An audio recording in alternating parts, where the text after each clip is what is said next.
There comes a moment in every person's life when the weight of their own thoughts becomes heavier than the challenges themselves. Not because the world has grown darker, but because the mind has wandered too far into the future or too deeply into the past. Overthinking is not an enemy that arrives loudly. It enters quietly, whispering questions without answers, exaggerating problems that have not even occurred, and planting fear where faith once lived. And yet, in the midst of this internal storm, there is a truth that stands unshaken. God is already handling what you are losing sleep over. We often imagine that the future depends entirely on our ability to predict, control, or calculate every possibility. So we rehearse conversations that may never happen, replay mistakes that cannot be undone, and fear outcomes that have not yet taken form. This habit does not protect us, it imprisons us.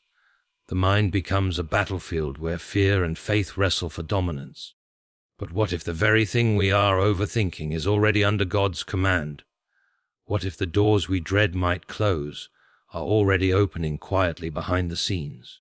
What if the help we think is delayed is actually being prepared with greater wisdom than we could imagine? You see, fear asks, what if everything goes wrong? Faith answers, what if God is already working it out? There is a profound strength in accepting that God knows more than we do, sees further than we can, and understands what we cannot. But this acceptance requires trust, not the weak, fragile trust that lasts only when life is easy, but the trust that stands firm in uncertainty. The kind of trust that says, I will not run ahead in panic. I will not dig for answers God has not yet revealed. I will stay faithful in today and let Him hold tomorrow. Overthinking often grows from the belief that we are alone in our battles, that every decision rests entirely on our shoulders, that if we don't figure everything out, everything will fall apart. But God has never placed the weight of the world on your shoulders. The one who created the universe has not forgotten how to take care of you. Look back at your life. How many times did things work out in ways you could not predict? How many times did strength arrive just when you needed it? How many times did a closed door protect you, even when you thought it was a loss? If God has carried you this far, why assume He will stop now? There is a certain wisdom that only appears when you stop trying to control every outcome, when you stop wrestling with fears that are only shadows of imagination, when you stop questioning whether God is moving and begin to acknowledge that He already is.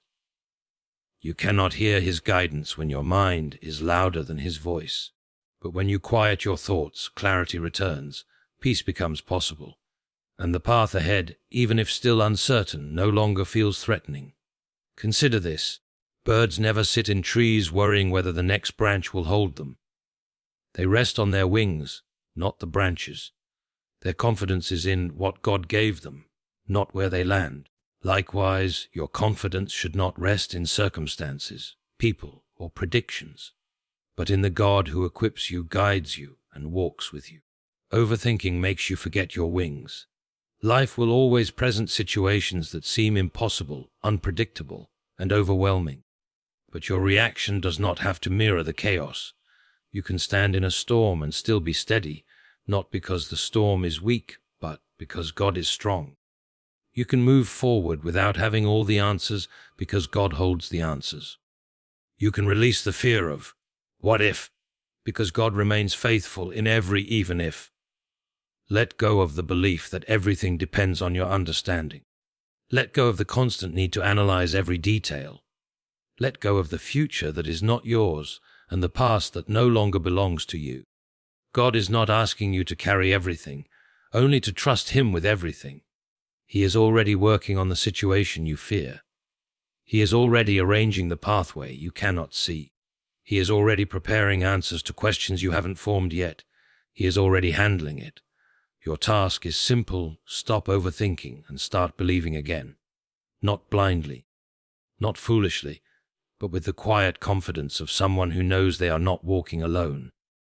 Peace is not found in figuring everything out. Peace is found in trusting the one who already has. And the moment you surrender the weight of what you cannot control, you will discover something remarkable.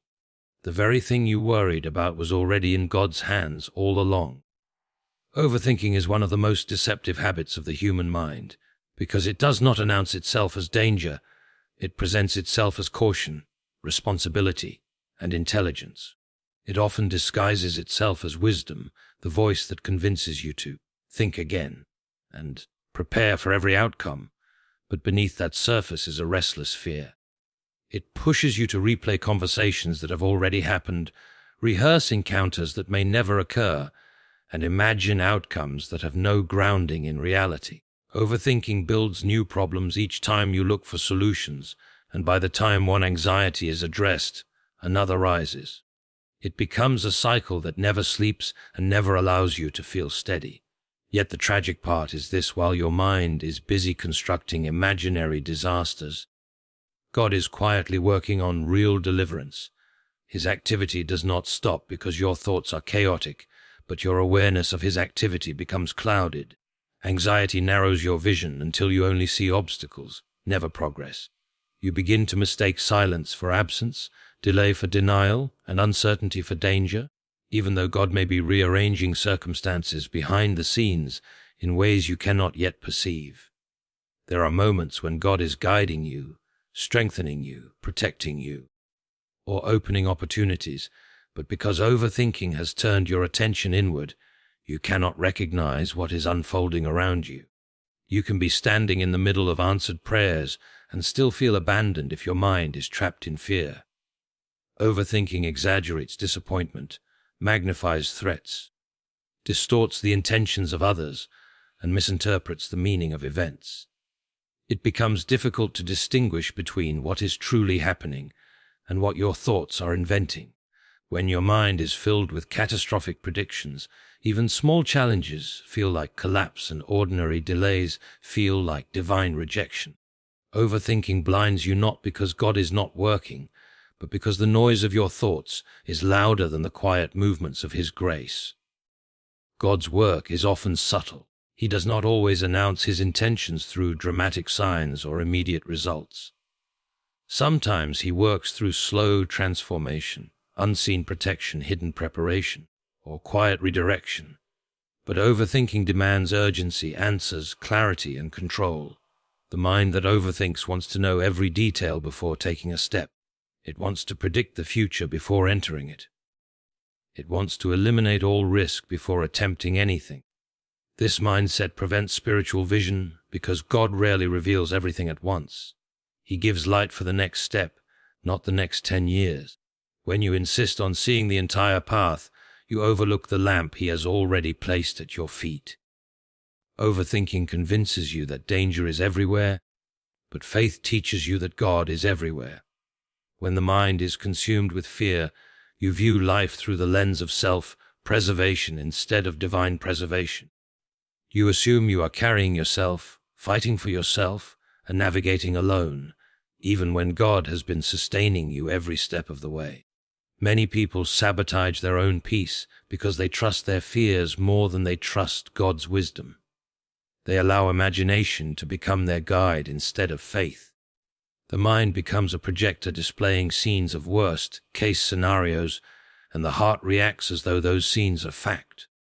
Worry trains you to prepare for tragedy rather than expect God's intervention. Overthinking is a kind of blindness because it makes imaginary problems feel more real than God's promises. You begin to overvalue your own thoughts and undervalue God's sovereignty. You start believing that the future depends entirely on your calculations rather than His orchestration. But the truth is, God has been at work long before you realized there was a problem. He has been adjusting circumstances, preparing people, aligning timing, and holding back harm. And yet, when the mind spirals into anxious thinking, the heart cannot perceive any of that. Fear interrupts your ability to recognize guidance. It distracts you from the small signs of progress. It steals gratitude and replaces it with constant searching for what might go wrong. Overthinking makes you reactive instead of reflective. It pushes you to jump to conclusions, misinterpret delays, and assume the worst about situations that require patience, not panic. It causes you to live in your head instead of in your life. And while you are trapped in these cycles, the active work of God continues, but you become unable to receive comfort, direction, or clarity because your mind has decided that danger is the only possibility. God's blessings can be present, but fear blinds you to them. God's solutions can be unfolding, but anxiety tells you nothing is happening. God's timing may be perfect, but your mind convinces you that you are being forgotten. The greatest tragedy of overthinking is not the stress it causes, but the vision it steals. It keeps you so preoccupied with imagined outcomes that you miss the real ways God is guiding, protecting, and providing for you in this moment. Faith is often misunderstood as a quiet, motionless belief, a kind of silent waiting where a person simply hopes everything turns out fine. But true faith is never passive. It is not the absence of responsibility, nor a gentle whisper that expects life to unfold without effort. Faith is movement, steady, deliberate, courageous movement. Even when you cannot see the full picture, it is the willingness to step forward when your understanding is incomplete, to act when your emotions are uncertain, and to progress when your circumstances do not yet reflect your prayers.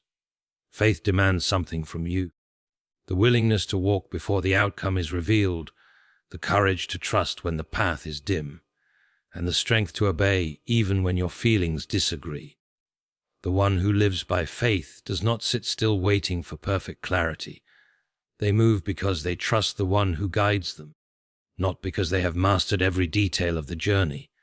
There is a misconception that faith means waiting for signals, signs, or supernatural moments where the entire path suddenly becomes visible. But such moments are rare. Most of the time, faith is the resolve to take the next step even when you cannot see the one after it. It is choosing to begin when you do not know how things will end. It is rising each morning believing that your efforts matter and that God will multiply them in ways you cannot measure. Faith pushes you to act with integrity, diligence, and courage, not because results are guaranteed, but because you trust the one who governs outcomes. Faith is not a lack of thought or planning. Rather, it is the refusal to let fear control your choices. It is the discipline of moving with wisdom while entrusting the results to God. In every season of life, faith demands participation. When you pray for strength, faith calls you to stand even with trembling legs. When you seek clarity, faith nudges you to take small steps rather than freeze in uncertainty. When you desire growth, faith challenges you to leave familiar ground, even when you do not feel ready. It is not passive resignation but active alignment. The decision to bring your actions into harmony with your trust in God. Passive people wait for circumstances to change before they move. People of faith move because they trust that God is already at work in ways they cannot measure. They do not demand guarantees, they move in obedience. Faith does not eliminate fear, but it refuses to bow to it. It does not remove uncertainty, but it refuses to let uncertainty dictate your direction. Every person who has walked with God has encountered seasons where they had to continue without clear answers. They had to keep building, trusting, moving, and showing up even when nothing around them seemed to validate their efforts. Faith teaches you that progress is often invisible at first. Seeds take root underground long before they break through the soil. And in the same way, the work God does in your life often begins internally before it becomes visible externally. Faith is the patience to allow that invisible work to continue while remaining active and engaged in the present. Many people believe that faith is waiting for God to act, but often God is waiting for them to move. Faith is the courage to take initiative without knowing the outcome. It is seen in the person who continues their studies when discouragement whispers that it is pointless. It is seen in the person who applies for opportunities even after experiencing rejection. It is seen in the parent who keeps guiding their child even when progress seems slow. It is seen in the individual who refuses to give up on their calling even when their surroundings say there is no evidence of success. Faith is not the escape from effort. It is the strength beneath effort. It transforms ordinary actions into expressions of trust. Faith also reshapes the way you interpret setbacks. Instead of assuming that resistance means retreat, faith interprets difficulty as part of the journey. Faith understands that closed doors can be protection, delays can be preparation, and challenges can be training. A person without faith sees obstacles as proof that they should stop. A person with faith sees them as a signal to keep going while relying on divine strength. Faith does not promise a smooth path, it promises a guided one. It allows you to walk into the unknown with confidence, knowing that even if you make mistakes, God can redirect you. Faith requires humility, the humility to admit that you do not need full understanding to move forward. It requires patience, the patience to stay committed when results are slow. It requires courage, the courage to act in alignment with belief rather than emotion. And most importantly, it requires trust. Trust that God sees what you cannot, knows what you do not, and is working in ways you cannot yet comprehend. Faith is trust in motion, a life lived with steady obedience, courageous steps, and the confidence that your path is held by a faithful God. Worry is a habit that convinces the mind it is taking action when in reality it is doing nothing but draining energy, clouding judgment, and distorting perception. People often overestimate the power of worry, as though imagining every negative scenario or obsessing over potential failure could somehow prevent it from happening. Yet worry has no creative force, it cannot alter the trajectory of events, nor can it solve problems. Every time the mind revisits fear, it reinforces doubt and anxiety instead of producing solutions. In contrast, God's guidance is transformative and purposeful. It brings clarity to confusion, direction to uncertainty, and solutions where human effort alone falls short. While the mind is consumed with imagining endless what-ifs, God is already orchestrating outcomes, arranging circumstances, and mobilizing resources to fulfill His plan. Worry gives the illusion of control, but it is control without effect. God's guidance gives real control because it aligns human action with divine wisdom, timing, and understanding. Many fail to recognize that worrying can be a form of self-deception, where people convince themselves that their vigilance prevents catastrophe.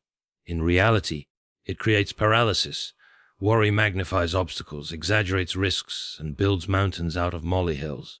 It consumes attention that could otherwise be directed toward meaningful action, reflection, or growth. It distracts from responsibilities by prioritizing imagined threats over present realities. The human mind is limited, and when it attempts to predict and control outcomes beyond its scope, it produces anxiety rather than solutions. God, however, sees the entirety of the situation at once. He perceives connections, consequences, and opportunities invisible to human reasoning. Where worry guesses and speculates, God provides certainty and guidance.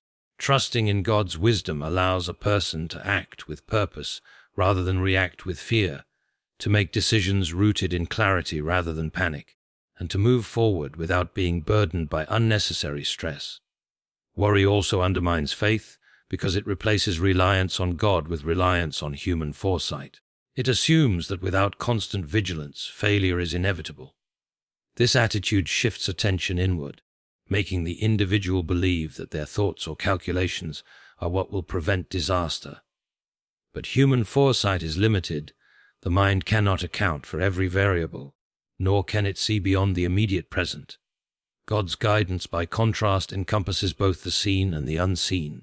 It recognizes patterns, consequences, and solutions that humans cannot predict. The very act of releasing worry and seeking divine guidance is not a passive act. It is an acknowledgement that a higher wisdom exists, that one's own efforts have boundaries, and that the outcome is best shaped when human action cooperates with divine direction. While worry binds the individual in a loop of fear, God's guidance frees the individual to move decisively, take steps of faith, and contribute to solutions that are already unfolding in alignment with His plan. One of the most powerful realizations is that worry is essentially attempting to manipulate the future through imagination. It insists that the mind must rehearse, analyze, and predict because the future is too dangerous to leave unguarded. But this effort is fundamentally flawed because imagination cannot alter reality. Imagined solutions are not actual solutions, rehearsed fears are not real obstacles, speculated consequences are not inevitable outcomes. God's guidance, however, works in reality, not imagination. It transforms circumstances, redirects paths, protects from harm, and creates opportunities where none seemed possible.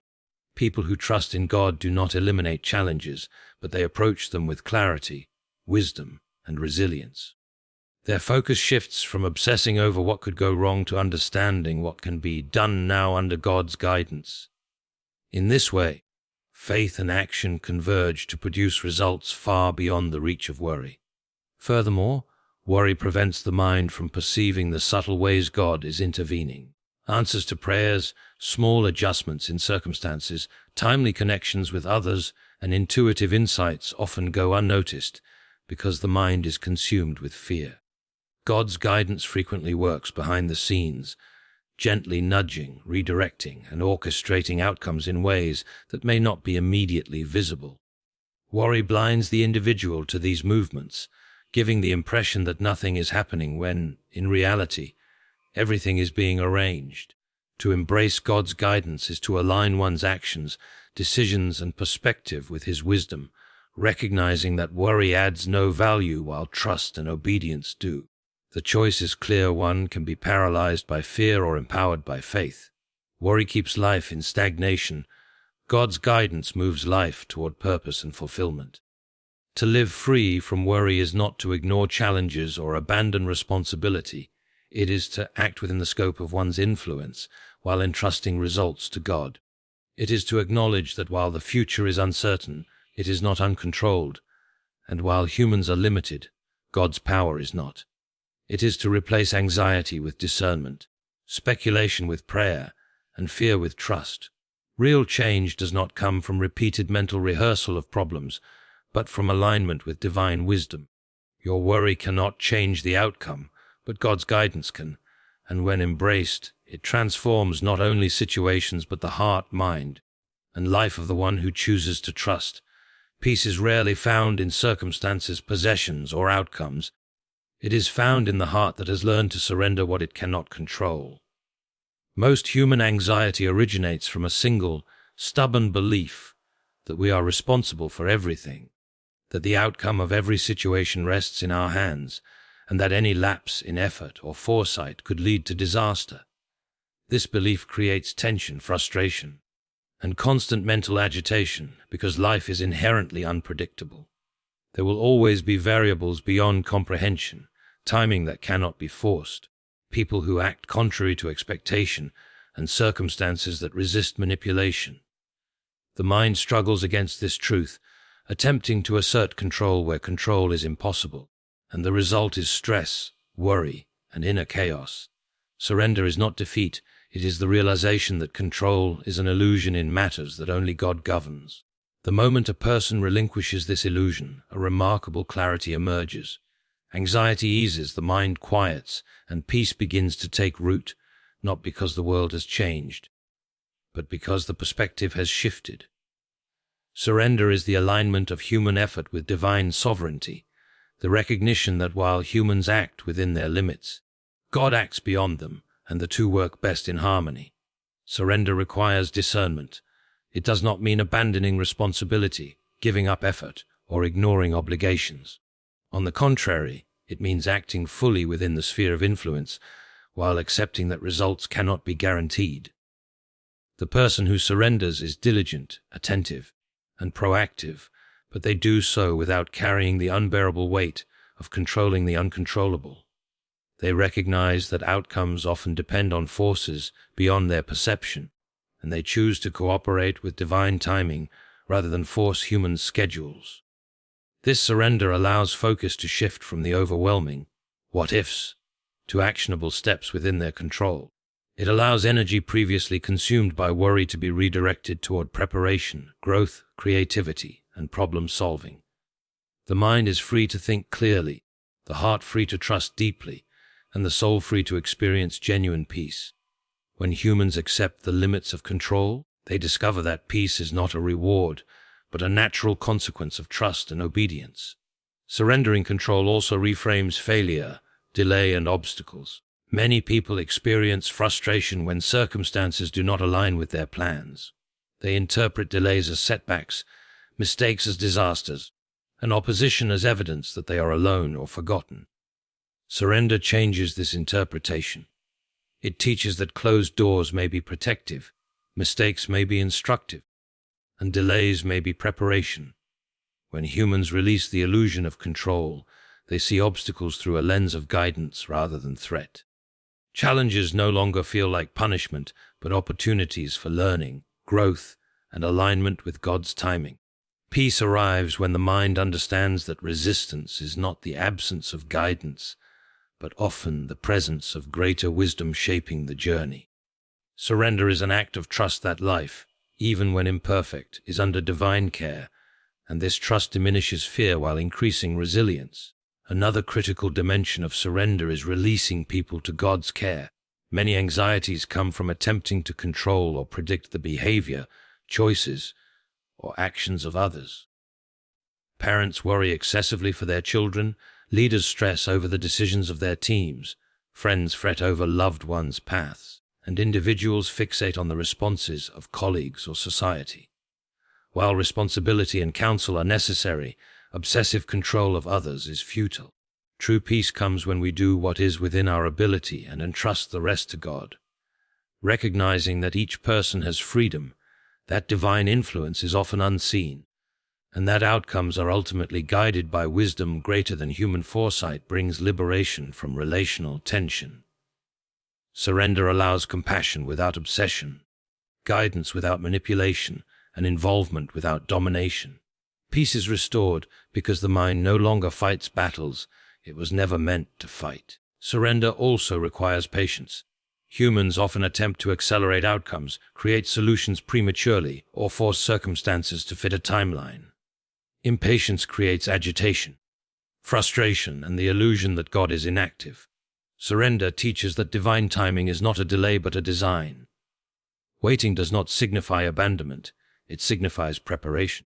Peace emerges when humans embrace the pace of divine orchestration, understanding that early answers may be harmful, unripe, or incomplete. The individual who surrenders is not passive, they are vigilant, consistent, and faithful. But they act without panic, fear, or compulsion. They accept that control is limited. Timing is divine and wisdom exceeds human comprehension. Peace comes as a natural consequence of living within this truth.